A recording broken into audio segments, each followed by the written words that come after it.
فيلم حلوة جدا منحرفة جدا. فيلم فرنسي أنتج عام 1969 من بطولة كارول بيكر وجان لويس ترنتينات وأريكا بلان وهورست فرانك. والفيلم من أروع أفلام الجريمة الرومانسية يلي ممكن إنه تشاهدوها. وبيبدأ الفيلم من عند جان يلي بنشوفه عم بيخون مرته مع مرض صديقه، وبنعرف إنه هو ومرته علاقتهم شبه مقطوعة وبحكم المنفصلين فعليا. وبيكون هو رجل ثري ودائما مشغول يا بالشغل يا بعلاقاته النسائية. المهم بنشوفه هو راجع على البيت من شغله وبيشوف مرة طالعة بالمصعد وبيسأل البواب وبيقول له هي مستأجرة جديدة من أمريكا وسكنت بالطابق يلي فوقه. وبيطلع بالمصعد وبيلاقي قطعة ذهب واقعة من المستأجرة وبيطلع لعندها حتى رجع لها إياها. بدق الباب بس ما بتفتح مع إنه في صوت جوا. وبعدها بكم نهار بيسمع صوت ضرب وعياط جاي من شقة المستأجرة وبيروح يدق الباب بس ما حدا بيفتح. وبيشوف على عتبة الباب نقاط من الدم وبيرجع على شقته وبيسمع صوت المصعد وهو نازل وبيركض حتى يشوف مين بس ما بيشوف حدا. بس بنلاحظ رجل غريب واقف برا البناية وبينتابه الفضول وبيطلع على شقتها وبيكون معه مفتاح من زمان البواب كان عطيه. وبيدخل الشقة وبيلاقي أمور غريبة. الشقة عبارة عن كنيسة مصغرة بس بيلاقي أدوات تعذيب. وبتطلع المستاجرة وبتشوفه وبتقله أنت شو دخلك لهون، وبتخاف منه بس بيطمنها. وبيروح على غرفتها وبيسمعها تبكي وبيدخل لعندها وبيصيروا يحكوا وبتقله انه في شخص عم يعذبها واسمه كارل وبيقلها ما تخافي وانا معك. وبعدها بنشوفه هو عم يوصل مرته على السوق وبيشوف نيكول المستأجرة وبيلحقها وبتدخل على بناية فيها استديو وبيشوف كارل عم يطلع عليه وبيطلع على الشقة يلي دخلتها نيكول وبيسمع صوت ضرب وعياط وبتطلع بوشه نيكول وبياخدها وبيروح. وبتصير تحكي له قصتها انه كارل عذبها كتير ودخلت المصح بسببه، ولما طلعت كان بانتظارها وانه مو عارفة تخلص منه وانه ما بتعرف اذا كانت بتكرهه ولا لا. وبيطمنها جان انه ما راح يتركها لوحدها وانه تعلق فيها. وبيرجعوا على البيت وبتشوفهم مرته سوا وبيطلعوا على شقة نيكول وبيقرروا انه يطلعوا لفترة برات باريس. وفعلا بيطلعوا وبيلحقهم كارل وبتصير احداث كتيرة وشيق ما راح نتطرق لها لمتعة مشاهدة الفيلم.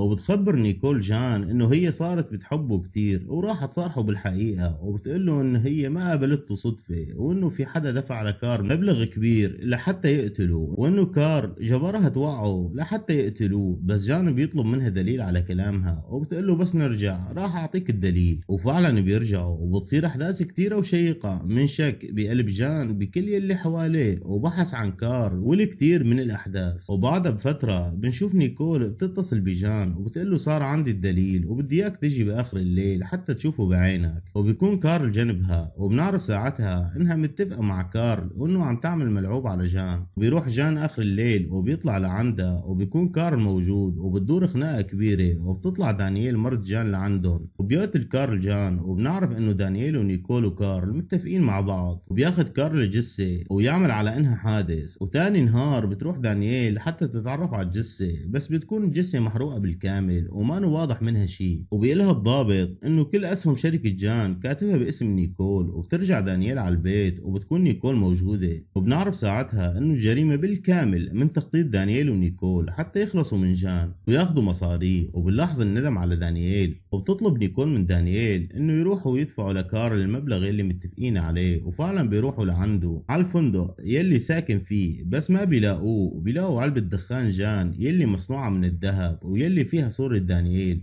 وبيفتحوها وبيلاقوا مكتوب على الصورة سوف تموتين. وهون بيدخل الشك بقلب دانييل انه جان بعده عايش وبتعيش حالة من الشك والانهيار العصبي. وبنلاحظ انه نيكول عم تلعب لعبة على دانييل لحتى تنهار. وبيوم تطلع نيكول برات البيت على انها معزومة على سهرة وبتصحى دانييل على اصوات بالبيت وبترعب كتير وبتفكر انه جان جاي حتى يقتلها. وبهالوقت بتكون نيكول عم تتصل فيها وبتخلي المسؤول عن قسم التليفونات هو يلي بيحكي وبترد دانييل. بس بهالوقت بيكون في شخص رافع مسدس وقوصها وهي بتصرخ جان جان. وبنعرف وقتها انه مانو جان بل كار. ونهاية الفيلم بيشوف نيكول وكارل بالطيارة وهن مسافرين على بلد تاني بس بيكون المحقق طالع معهم بنفس الطيارة. وبيخلص فيلم لهون ودمتم سالمين.